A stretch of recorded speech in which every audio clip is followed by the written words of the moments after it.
그 손마른 그 자가 예수님의 손에 붙들림을 받자마자 그 손이 나음을 입었습니다.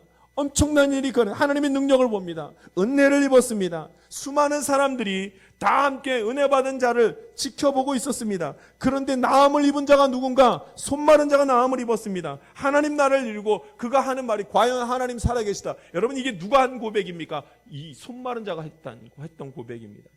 회당에 수많은 사람들이 있었으나 과연 하나님 살아계십니다. 이걸 누가 하냐면 손마른 자가 하기 시작합니다. 나음을 입은 사람이 하나님을 경험한 거 아닙니까? 그런데 이들은 다 구경만 하고 있었습니다. 문제는 뭔지 아십니까? 구경만 한 사람이 말하기를 와, 하나님 은혜가 이 안에 있구나, 이렇게 말해요. 자기가 은혜를 경험한 것이 아니라 와, 하나님의 은혜가 이 자리에 있구나, 그것만 알았다니까요. 은혜를 보기만 하고 경험하지 못한 사람들이 이 안에 있었습니다. 내 삶에 어떤 문제도 일어나지 않았단 말이죠. 착각하지 말아야 합니다. 저 사람이 나음을 입은 것으로 내 감정이 잠시 기쁜 그것이 하나님의 은혜를 경험한 것이 아닙니다.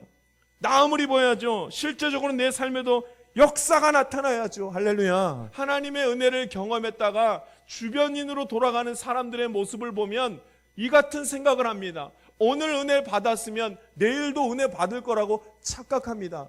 여러분, 오늘 은혜 받은 사람이 내일 은혜 받으려면 내일도 하나님의 은혜를 또 간구해야 됩니다. 그래야 은혜를 받는 것입니다. 하나님의 은혜는 매일매일 날마다 구하지 아니하면 그저 우리는 하나님의 은혜를 뿌리치고 세상 가운데로 막 나가려는 자들일 뿐입니다. 주변인은 안 됩니다. 착각하지 마십시오. 아무리 회당에서 예수님을 보았고 예수님의 능력을 보았고 예수님의 능력으로 나음을 입은 자를 보았다 할지라도 그 역사가 내게서 나타나지 아니하면 아무것도 아닌 것입니다. 이 시대에 이미 사람들은 안식일을 거룩하게 지키라는 이 말씀을 제대로 알지 못하고 귀히 여기지 못하고 말씀을 멸시하며 율법을 형식적으로만 지키고 있는 일이 흔해졌기 때문입니다. 그래서 예수님이 일부러 안식일에 사람을 고쳐버립니다. 입으로만 주여 주여 하고 그 마음과 생각에는 하나님을 사랑하는 마음이 없었기 때문에 이 일을 행하신 겁니다. 누가 하나님의 은혜를 경험하게 되었습니까? 손마른 자입니다. 하나님께 도와달라고 살려달라고 회당에 나와서 부르짖는 자가 그 은혜를 경험하는 것입니다. 할렐루야.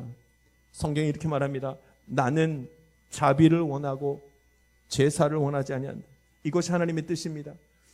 나는 예배 드리는 이 자체를 원하는 것이 아니라 자비를 원한다. 하나님께 도움을 간구하고 겸손하게 주님을 찾는 자, 그 자가 하나님을 만날 것입니다.